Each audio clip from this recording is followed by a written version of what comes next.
Welcome back. Nice to see you, Steve, also. Thank you for being here.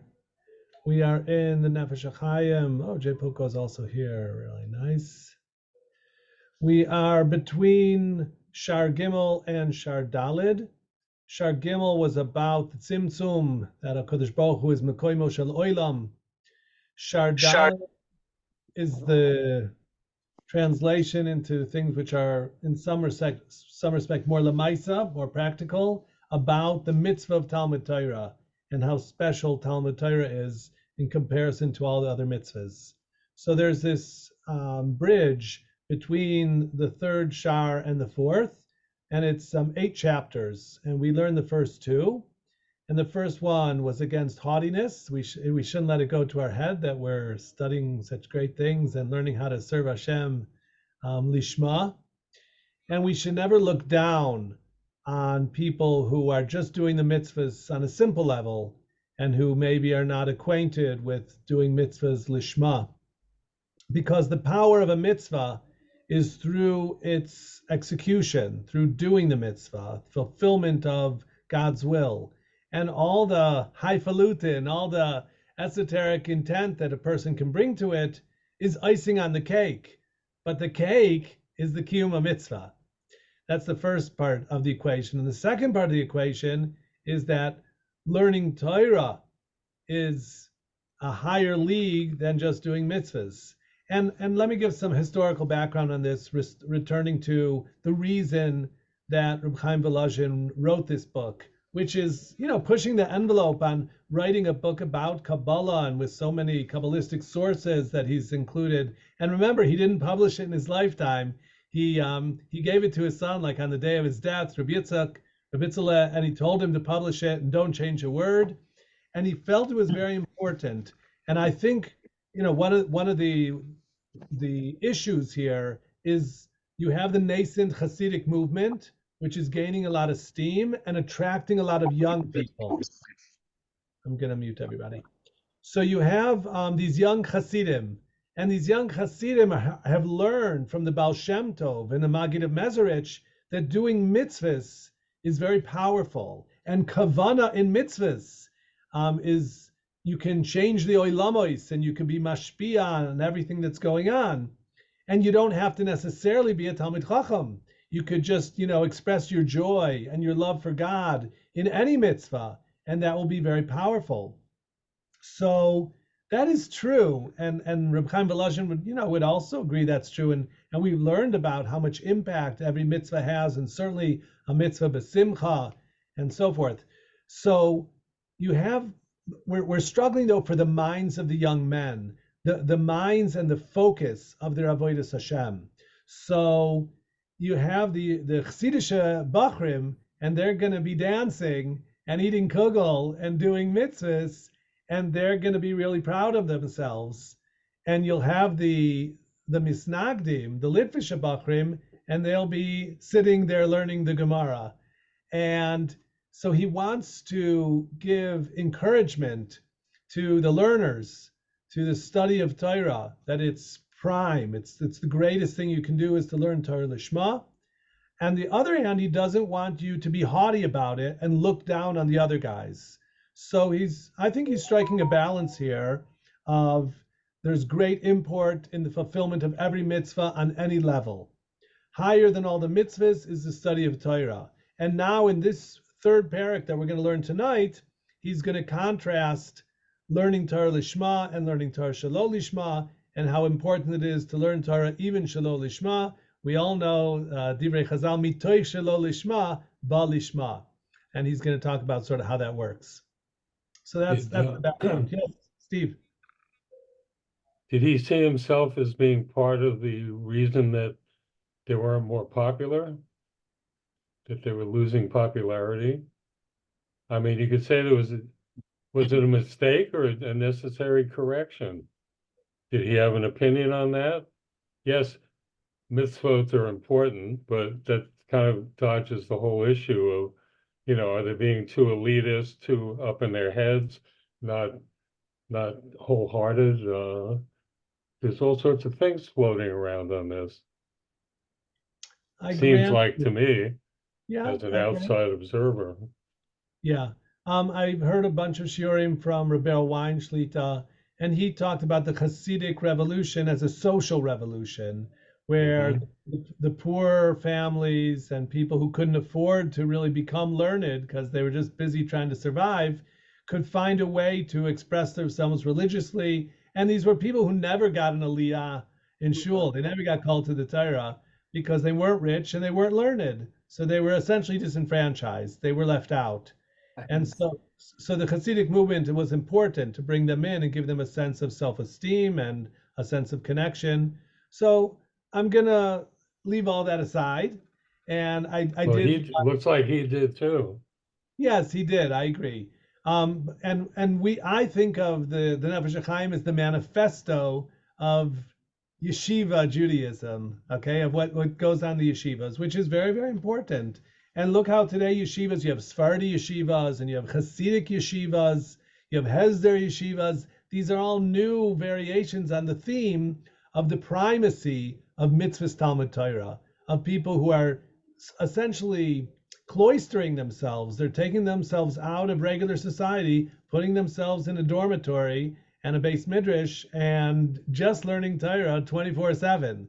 So that's a unique experience, and the Nefesh HaChaim is part of the creating of that movement, which is flourishing to this day. Right, what's going on in Lakewood, New Jersey, and Panovich in Bnei Brak, and the Mir in Yerushalayim. There's this movement is flourishing. It has a lot of power, and it's very appealing to these young men. It's totally an immersive experience of you're learning all the time with everything you've got, and it's very sophisticated. It's very nuanced. The stuff they're learning is very challenging, and it's applied logic, and so it's and there's a lot of beauty. It's certainly not a bad thing. It's a wonderful thing. Other questions about emphasis and should they be doing this, that, or the other thing, I'm going to leave that aside for right now and try to dive into the text. So here comes the text of the Nefesh HaChaim in the Prakim Perek Gimel. V'gam ki be'emes kimat bilti efshar lavot tekaf betchila kvias limudo limadregas lishmah karuoi. You definitely have to start learning shelo lishma for ulterior reasons and motives, like I want to get kavod, I want to get honored for how much learning I'm doing. I want the Rosh Hashiva to see that I'm learning, so he'll like me. I get money, I get cash prizes if I learn a chapter and I take a test on it. That's a big thing in yeshivas.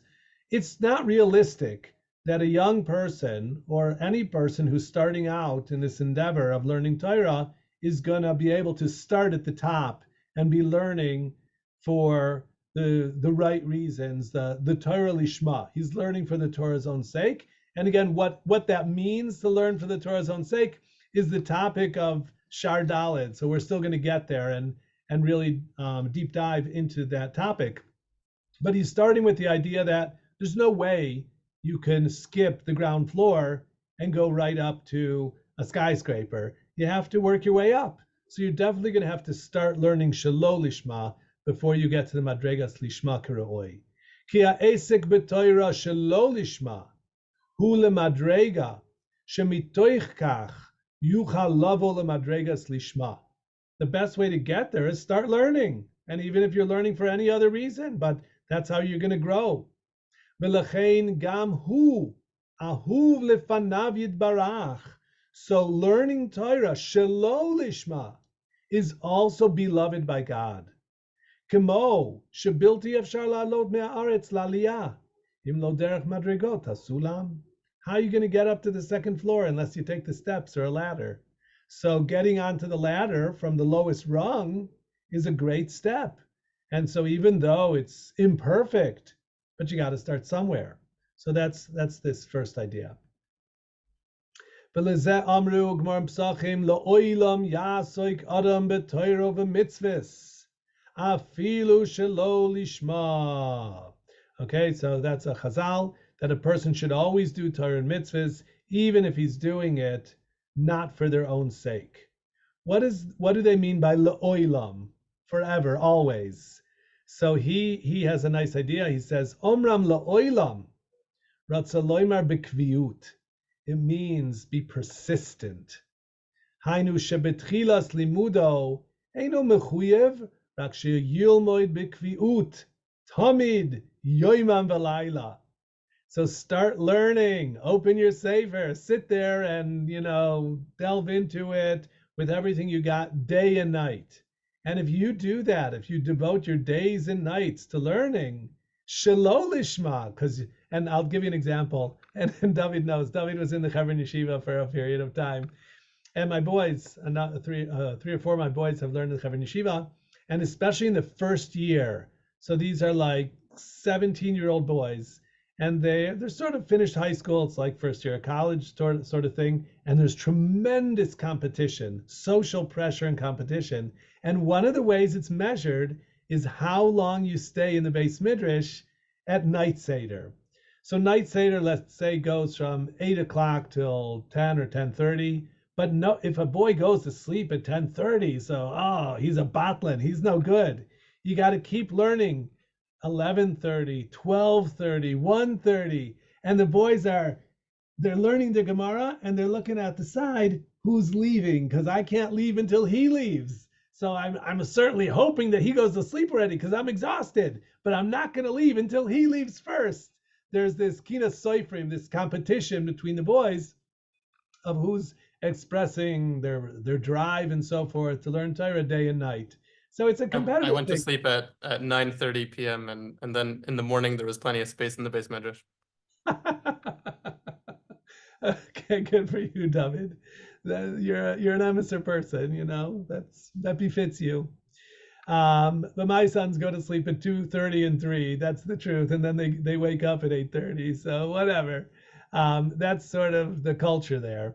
That there's a lot of competition, which is learning Torah shelo lishma. And that's realistic because they're 19-year-old boys. What do you expect from them? That they're like saints, that they're super tzaddikim? They're not, but they are learning a lot, and they're really learning Torah and doing mitzvahs. So lo oilam yasok adam b'torah mitzvahs afilu shelo lishma, and lo oilam means keep doing it consistently, on a fixed regimen. Day and night, and that's a skula that'll bring you sort of naturally to climbing this ladder, getting closer and closer to Lishma. Va'afim lifamim vada yipol b'machshavto eze pniya legarmei l'shum geus v'kavod. And sometimes, even if you have reached a madrega where you're learning Torah Lishma, you'll sometimes falter, and you'll learn for honor, and for pride, v'kiyotze im kol zeh al yasim lev lifrosh v'lisrapois mimena bavur ze chas v'shalom. Think about that idea. If a bacher is learning Torah and then he realizes, I'm really only learning because I want the kavod. I want everybody to see what a big masmid I am. I want everybody to know how persistent I am. So that's why I'm still staying up here, even though I really don't want to be here. So therefore, if I want to be honest, I'll close my Gemara now and go to sleep. So again, that could be okay. And I'll come back tomorrow morning with, a frischkeit. I'll be fresh in the morning. But the idea here is that even if I'm doing it for the wrong reason, I should still do it, because doing it has value in and of itself, and that will lead you to higher levels of motivation. So al yifrosh, or to let up, just because you realize that you're doing it shelo lishma. Ela adarabba, yischazek me'oid be'esek Torah. Put yourself deeper into it.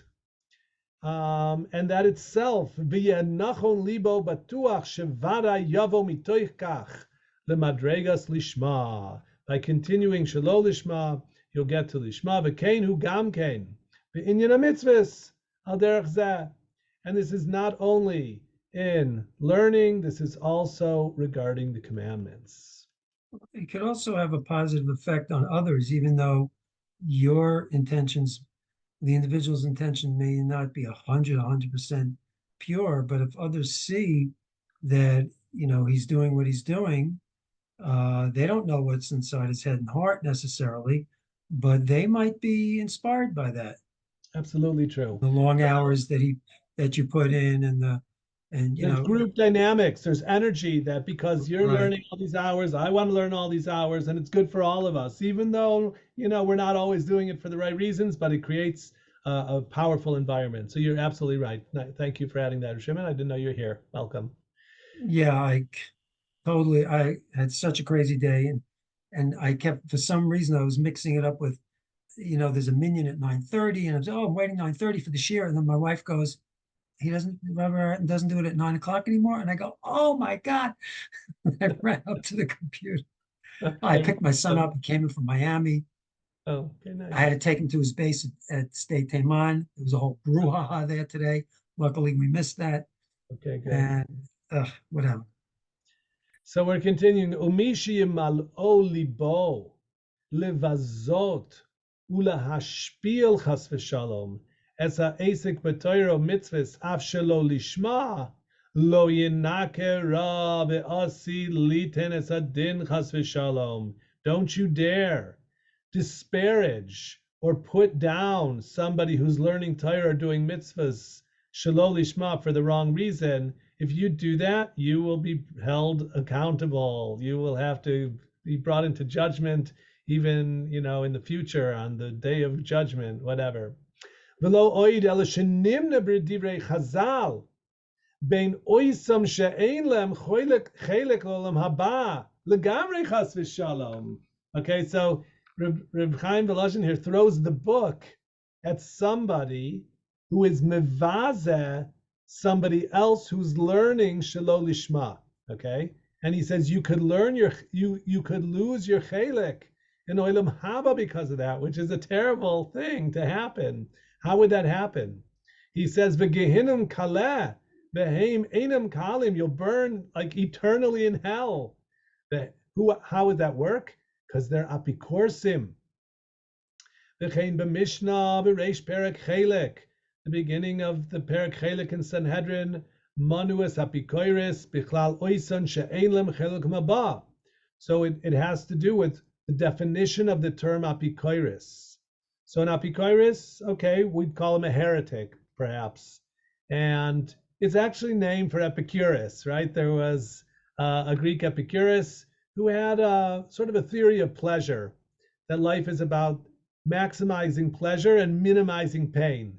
And interestingly, Epicurus was celibate because he thought women just make you crazy. So it's better just to stay away. Although there's some pleasure involved, but the pleasure's not worth the pain, which most people don't make that calculation. But that was Epicurus's calculation.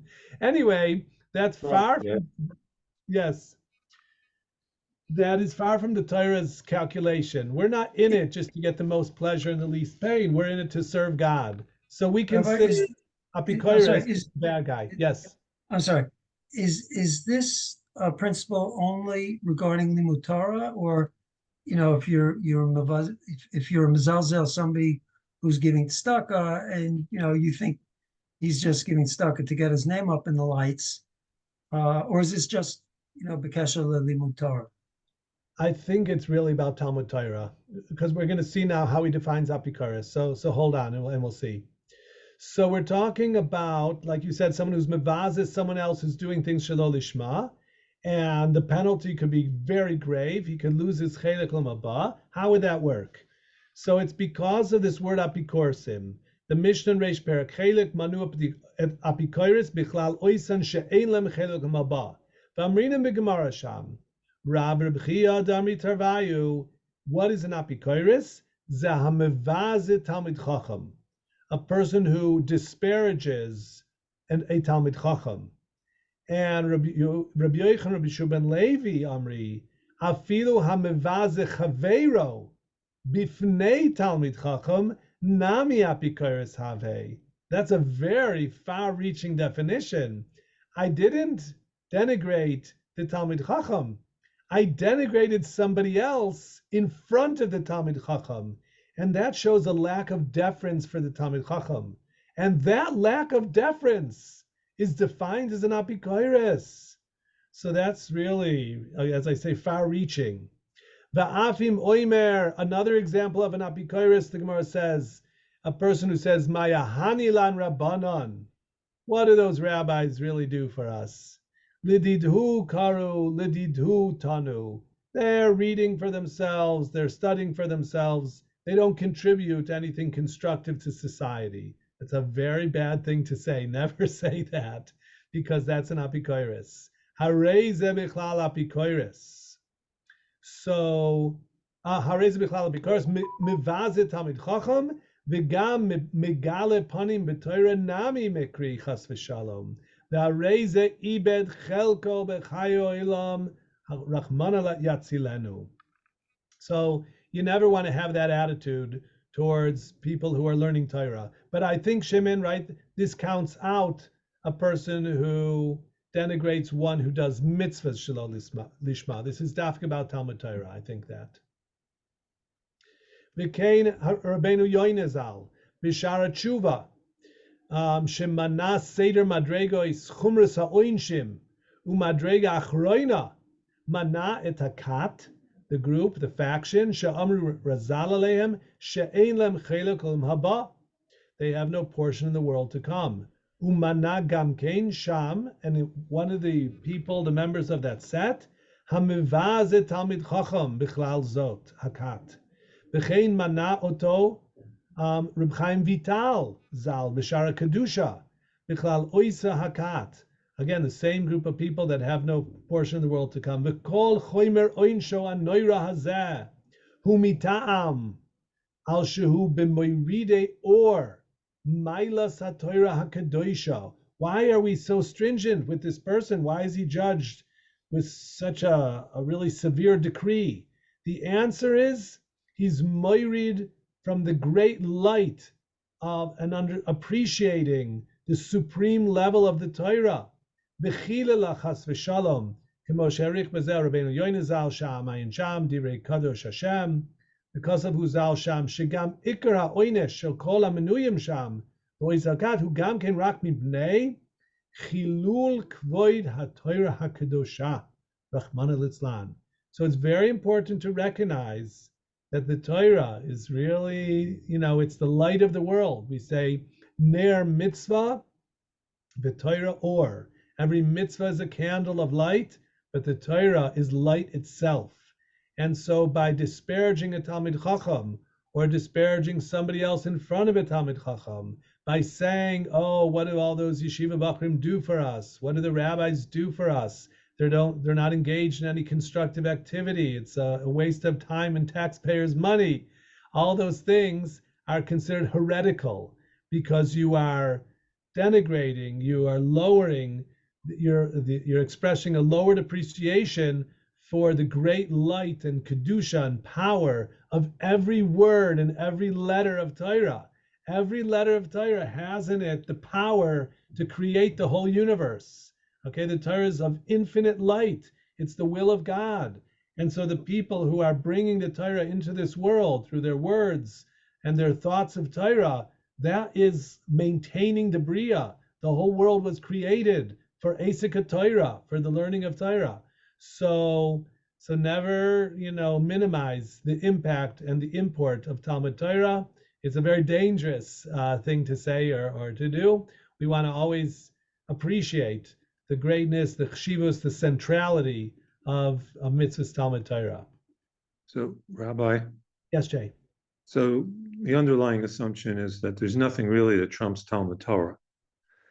And I can think of many instances where perhaps there are things that trump it. If, let's say, an individual is studying Torah at the expense of his family, where his family is really suffering because either he's not working or he's not giving them any attention, he's not giving his wife attention. What about that? So, of course, we have Hilchos Talmud Torah, right? Hilchos Talmud Torah are not like a single sif. They're, a whole siman in Shulchan Aruch. And like you just mentioned, there are mitzvahs incumbent upon an individual where he needs to close the sefer and give attention to where attention is due, whether that's his wife, his children, his job, or whatever else he has to do. The basic rule of thumb is mitzvah she'i efshar lasoisa al yedei acherim. If there's a mitzvah to do that only you can do, for example, you said a great one, attention to your wife, if you get married, you're obligated to give attention to your wife, and obviously physical, but also emotional. And so you got to give her, time and attention. And nobody else can do that because you're the husband, nobody else is. He So that's can't not daven because he's learning. He's got to put tefillin on, right? okay. Tefillin. Well, you could put tefillin on and learn. Davening is actually borderline. In Hilchos Talmud Torah, if a person were a masmid like Reb Shimon Bar Yochai, he would be exempt from davening. We don't make use of that heter because none of us are so sincere and so devoted to Talmud Torah. But technically, Talmud Torah would exempt one from davening, so it would. Shema as well. What's that, Jay? Shema as well. Kriyat Shema Shachris Farbis. I'm going to say Machlaikis. That's the right. That's like hardcore Doraita. It's true. The Gemara in Brachas has it that Rabbi Yehuda Nasi would say a really quick Kriyat Shema in order to get back to learning. So Kabbalah's all Malchut Shemaim, because in a sense, by learning the Torah, he is being Mekabel all Malchut Shemayim through his activity of reciting words of Torah, Torah Sheb'chsav and Torah Sheb'al Peh. And so one could argue, it says V'dibar Tabam, right? That's one of the things we say in Kriyat Shema, V'dibar Tabam. And it's actually Machlaikis. What does it mean, V'dibar Tabam? Does that mean to speak words of like Kriyat Shema and to say Ve'ahavta? Or V'dibar Tabam is to speak in words of Torah, which he's doing by learning. So that's why I say Kriyat Shema is iffy. But Jay, you're absolutely right that Hilchos Talmud Torah obligate a Jew to, yes, engage in some other mitzvahs. So you said trump other mitzvahs. I think Talmud Torah itself includes the obligation to do other mitzvahs. But in terms of, we say, hey, Talmud Torah keneged kulam. And we have another expression that he built a lot on, and I think he'll come back to it, and that is kol chafatzecha lo yishvu ba. That all other pursuits, anything that a person might want to do, any pursuit, nothing can compare to Divrei Torah. And that includes mitzvahs. So yeah, really. So what would Reb Chaim hold if you gave a Talmud Chacham Musar, say, go home to your wife, you're ignoring her? Would that be really, is it not Bikaris? I don't think it's an apikaris. You have to be on the right level to know how to do that and to know that what this person is obligated vis-a-vis his wife. But no, You're trying to help him in that case, Jay. I mean, yes, if you're trying to help him, you're not really. I mean, right. I mean, Rabbi's right. It depends how you approach him. If it's with zilzul or bizayon or not. That happens in yeshiva. A young avreich thinks, I have to just be in yeshiva all the time. And his rebbeim tell him, you got to go home and spend night seder and learn night seder in your house or something like that. That happens. Let's go on. Ki kevan shehu mashpil umevazes ha'oisek b'toira shelo lishma harehu marpes yadav me'esek ha'toira v'lo yuchal lavo la'oila madregas lishma liot tamid chacham gamur. Okay, again, the way Reb Chaim is construing this, if a person is putting down or disparaging somebody who's learning Torah shelo lishma, he's weakening hands from the Torah. And so he's never going to get to the madrega of learning Torah lishma, to be a true Talmid Chacham.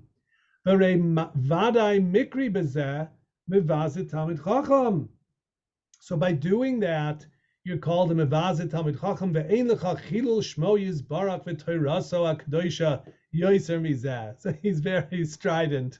That's a terrible thing. Bikvar hishpiel v'hoirid es yikar tifarta shel haTorah hakadoisha le'eretz yagiena ad afar. You brought the Torah way down into the dirt. Ve'haras gam et kol avoida nichlal chas v'shalom. Ki ein avoidasu yizbarach miskayemis karoi ve'adas Yisrael bilti al yedei tamidei chachamim oiskei haTorah hakadoisha yoimam ve'layla. This explains why Reb Chaim Volozhin is called the father of the yeshivas, right? He's the one that started the yeshiva movement. It was under the guidance of the Vilna Gaon, but Lemaisa, the first yeshiva, was Volozhin. Until that time, You had Rabbanim teaching Bachrim and on a private basis here and there, but there weren't these dedicated institutions of higher learning for advanced students who were separating themselves from daily life and devoting themselves day and night to learning Torah. There was a group in Volozhin, I heard this from people who knew people who did it, called the 18ers, the 18ers, and they were learning 18 hours a day. They had 3 starim of 6 hours each. It doesn't leave much time for eating and sleeping, but it's possible to do for a period of time. So there was a special place in the Beis Midrash in Volozhin for people who were totally devoted to learning 18 hours a day. So again, Reb Chaim Volozhin believed this was going to save Klal Yisrael, and this is the anchor of Torah Judaism. And so he created the institution for that purpose. Obviously it's somewhat extreme to us, but he's really serious about it and really lived up to it. He himself certainly lived like that. The Vilna Gaon was even more than that.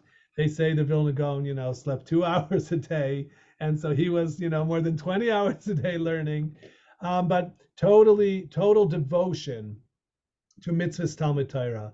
So if you're discouraging that on any level or disparaging that, so then you're in the wrong direction, because the only way for Klal Yisrael to survive and to flourish is through Talmidei Chachamim that are totally devoted. Oiskei Torah Kedosha Yoimam Belayla Ki Einei Kol Yisrael Aleihem Ladat Ma Yaseh Yisrael Lahoirois Lahem Aderech. Who are going to be our rabbis to show us the way? We need people who are really devoted and really learned, who have given everything they've got to know the will of God. So they're going to be Moire Lanu Haderech Yel Chuba Eta Maisa Asher Ya'asun. That's a quote from Avraham Avinu. Im Kein Ha'ish Asher Yavo Ligrom Shelo Yu Talmidei Chachamim Mitzuyim BeYisrael. So if you come and you contest the value of the yeshivas, of these young men learning in yeshivas, you question their sincerity. And this was a true thing, because this was part of the machlokes between the Hasidim and the Misnagdim. The Hasidim focused on purity of heart and soul and motivation. That was a really big thing for them. I'm going to wait to do the mitzvah until I can do it with a pure heart. Meanwhile, I may miss Zman Kriyat Shema or Zman Tefillah, but that's okay, because I'm waiting to do it on the high level of pure-heartedness. And Reb Chaim Volozhin's like, no, that's all wrong. Just do it right now. And by doing it, that's a skula that you'll get to pure-heartedness. But the yeshiva bakrim who are learning all these hours, and maybe they don't have pure heart, they're not necessarily learning Lishmah, but if you criticize them and you say, what's the value of their Torah since they're not learning Lishmah, that's a terrible thing to say, because you don't want to weaken the spirit of Talmud Torah and Klal Yisrael. You want to strengthen that, because we need Talmidei Chachamim who are totally devoted to learning. So if you put yourself on the wrong side of that, you're in big trouble. Ha'isha sheyavo ligrom shelo yu Talmidei Chachamim mitzuyim Yisrael harei kvar haras gam klal avodasu yizbarach legamrei ki yisharu adas Yisrael chas v'shalom lelo moreh maybe lelo moireh lelo yad'u b'mei yikashlu chas v'shalom v'ke'ein zekasav gam kein Rabbeinu Yoinazal ayin sham. So you don't want to discourage anybody from their learning. You don't want to disparage them or question its value. All Torah learning has great value, even if it's shelo lishma. Rabbi. Is the fact that an apikaris doesn't have olam haba, is that a consequence or is it a punishment? Okay, great question about really all schar. Is a question. Is it, compensation? Is it a direct result? Is it? I heard it once from a Shlomo Fisher. He said, "Is schar mitzvot tiv'i or skuli?" Okay, like the king says, "Do this, and I'll give you candy," right? Just because I said so. That's one way of schar mitzvah, and the other is, if you lift weights, you'll get to be strong. That's not because I'll give you schar. That's because lifting weights makes you strong. So how should we understand the nature of schar mitzvah? and you're asking about this Aveira, the Aveira of, let's say, Apicorsus. You'll lose your Chelek Lim Haba. Is that a natural outcome or is that a punishment? That's your question. And so usually in these questions, it's both, right? There's both aspects of it, because your Chelek in Olam Haba, we could think about it as the spirituality that you created through your Torah and mitzvahs. You know, we say, L'kol tzaddik v'tzaddik yesh mador lechvi chvodo. Every tzaddik is going to live in the mansion that he built for himself through all the Torah that he learned in this world. So I'm going to move into Yavamis in Olam Haba because I learned all these prakim of Yavamis. And if I never learn Yavamis, there's going to be this building in Olam Haba, and they're going to say, you have no shaykhs here, you can't come in, right? And if I don't believe in Yavamis, and I say the whole thing is nonsense, I'm an apikoiris, and the whole Torah is a waste of time, and it's a fantasy, so then I have no shaykhs to Olam Haba. I don't share any of the values with that world of spirituality. So on the one hand, I think it's a natural outcome of a person who is disparaging towards the values of the spirituality of the Torah. He's not going to have that in Olam Haba. And I think he'll also be punished because he's a bad boy. Because God says, I love the Torah, and you said you hate it, so I'm going to punish you additionally. Jay? Rabbi? Yeah. I think it's curious that Rav Chaim focuses, takes a defensive stance almost, and talks about, people that criticize people that study Torah, Shalom Lishmah. Why doesn't he focus on, let's encourage people because it's really important. You should encourage them. I mean, is it like part of the Musar movement where it's too early in the Musar movement? It hasn't even started yet. Or is it reacting to something that was going on in his time where maybe the Hasidim were attacking, the Litvish yeshiva boys and say, you're not really doing it Lishmah. Mm-hmm. Why is he taking that kind of? I agree. There's something defensive about his position. This next paragraph is going to be more the positive, but I accept what you're saying, that there is a defensiveness in his position, and I think that is why. I think there is, conflict and controversy over this topic, which there is to this day, right? There's a lot of people that say, why do we have 50,000 yeshiva bachrim? They could be doing much more beneficial things, right? Forget the army, just whatever. They're, fetching a benkel. They're just sitting on the bench, and that's apicorsis. So I think there's a natural antagonism to the esoteric nature of mitzvahs Talmud Torah. Like, don't you know everything already? How many years are you going to keep learning Torah? Like, what is there to learn already? So you're right, there is a defensive tone a little bit, but look at this paragraph now. He's going to talk about the other side. Lizot atat tzarich lizaher adarabba lechabed ulahagbiya kechol asher bekochacha et kol ha'oisek u'machzik b'toras Hashem. So give a lot of honor and support to anybody learning Torah, afilu shelo lishma, kedei sheyochaz tzadik darko, al yisrape mimena chas v'shalom, kedei sheyuchal lavo mimena lemadregas lishma. I just remembered something else that I learned from Rabbi Frankel, who published the Nefesh at Tzimtzum. In order to open the yeshiva, Rabbi Chaim Volozhiner started funding it with his own money. His family owned a mill. I talked today in Koilel about owning a mill and how it provides a good living. So his family had some money. And so they started with their own money supporting the Bachrim. But it's not, if you want to grow the yeshiva, you got to do fundraising. So he did fundraising, Rabbi Chaim. And one of the things he did, he published a lengthy letter explaining why everybody has to put money into this, let's say, kuppah, in order to build the yeshiva. And a lot of the principles in that letter, which is a public letter to the Jews of Lithuania, etc., find their way later into the Nefesh HaHaim, which, as we said, was only published posthumously. So a lot of these concepts of the value of Torah Shelo Lishma And this explains why he's sort of defensive, because he's asking for your money. And people say, you want my money to support these boys learning Torah? Let them get a job. Why are they, why are you putting them in yeshiva? And his answer is, no, every word of Torah that they learn, afilu shelo lishma, is worth all the money in the world.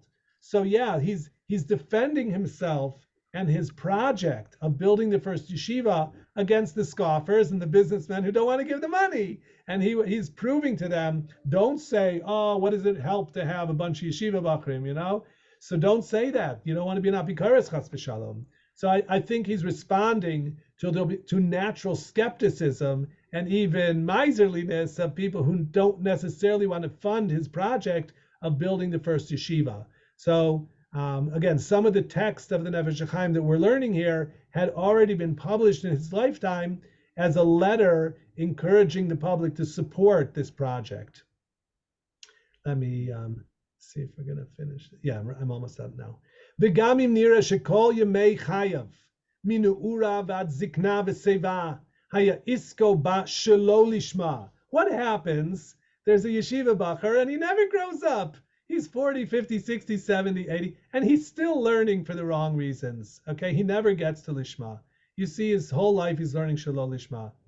Gam ken ata chayav linhog bo kavod. You still need to honor him. V'kol shekain shelo levazoiso chas v'shalom. Certainly not to dishonor him. Shekeven she'asak b'toras Hashem bitmidus, persistently, biltis safek. Shaya kavanaso pa'ami rabbis gam lishma. Although it doesn't look like it, and you can't say consistently, but at least sometimes he was probably learning Torah lishma. Kmo sheivtichu Chazal shemitoich shelo lishma ba lishma. Ki eina perush dafka sheyavo mizeh lilishma ad shachar kach yasok ba tamid. It doesn't say that once you reach the madrega of Lishma, from then on after you'll always learn only Lishma. It doesn't say that, because that's not realistic. Sometimes you learn Shelo Lishma. If you have to give a drasha or a shiur in shul or something, and maybe you don't want to, but it's your job. You have to do that. So you may learn because you have to. Somebody's paying you, or it'll be a busha if you come unprepared. So those are circumstances where you may learn Shelo Lishma, but it's still good. And sometimes you'll learn Lishma. Elohainu shebekol pam shu loimid bekvius zman kama sha'ot. If you really sit down and learn a few hours straight, kama sha'ot ritzufim, af shederach klal hayta kavanato shelo lishma, im kol zeh bilti efshar klal. Shelo yikanis belibo be'emtza halimud al kol panim zman muat kavana ritzuya lishma. This is a fascinating idea. If you really come to Koilel and you learn for a few hours straight, although you won't always be learning it Lishma, Reb Chaim says you'll sometimes be learning Lishma. There's like a skula in the Torah that if you get into it, you start to love it and to think about it. And that pursuit of the wisdom of the Torah, that's called Lishma. And it happens. And I think all of us have experienced it one time or another where you really think about the Torah, you really love the Torah, you really get into it. And that's called learning Lishma. And it doesn't always happen, and it's not always consistent, but if you're consistent and put hours into it, it will sometimes happen to you. Ume'ata kol ma shelamad ad heina shelo lishma. And so then all the learning you did until you got to that point will be niskadesh, v'nithar. It'll be purified and sanctified. Al yedei oiso ha'eis katan, for that moment when you had a pure and holy thought. Shekevan bo lishma. Beautiful idea. Well, it's basically, yes. A blind squirrel once in a while finds a nut, and it makes all his searching worthwhile in that moment. It's like, okay, that's okay. This is the power of the Torah. And I think this is so true because the Torah is beautiful. The Torah is elegant. It's esoteric. It's intellectual. It's stimulating. Everybody on their own level. But if you keep learning at some point you have an appetite for it, and you think about it, and why did God say this, or why did Tosfos say this, or Rashi say that, and you really want to know, you really care. And the Torah is like dancing. It's like a fire that has caught fire on the embers of your soul, and that the flame is rising. It's like ba'alois ches haneros. So the flames of Torah are burning in your soul, and that's eternal. When you tap into that power, that light, that's forever. And so all the time before it and all the time after has all been niskadesh v'nitar. It's all been purified and sanctified and turned into a shtickle Torah. You become a shtickle Torah. And that is the greatest thing. That's forever. And all the suffering of your life and all the suffering in this world and all the dvarim betelim and the nonsense and all that stuff, it's sort of all null and void in comparison to that moment of clarity of Torah Lishmah. That's the Nefesh HaHaim. Okay, so I fully believe in it, and you have to experience, but I think we all have experienced it, and it's to really drink deeply of Kedusha Torah and Limud Torah, our love for Torah. The Torah is something really, really special. It's the greatest gift that God gave to man, and we have it. And so it's not easy. It's easy to lose it, and it's easy to lose our connection to it. But sometimes, if we're persistent, we can get into that gear of Avos Torah, an appreciation of Torah. And so we have to be careful never to turn away from it wholeheartedly, because then you could lose it all. Okay. Sha'ar. Ruchim to you. Thanks for being here, everybody. I'll see you next Thank week. you. Erev Tov. Kol tov. Good night.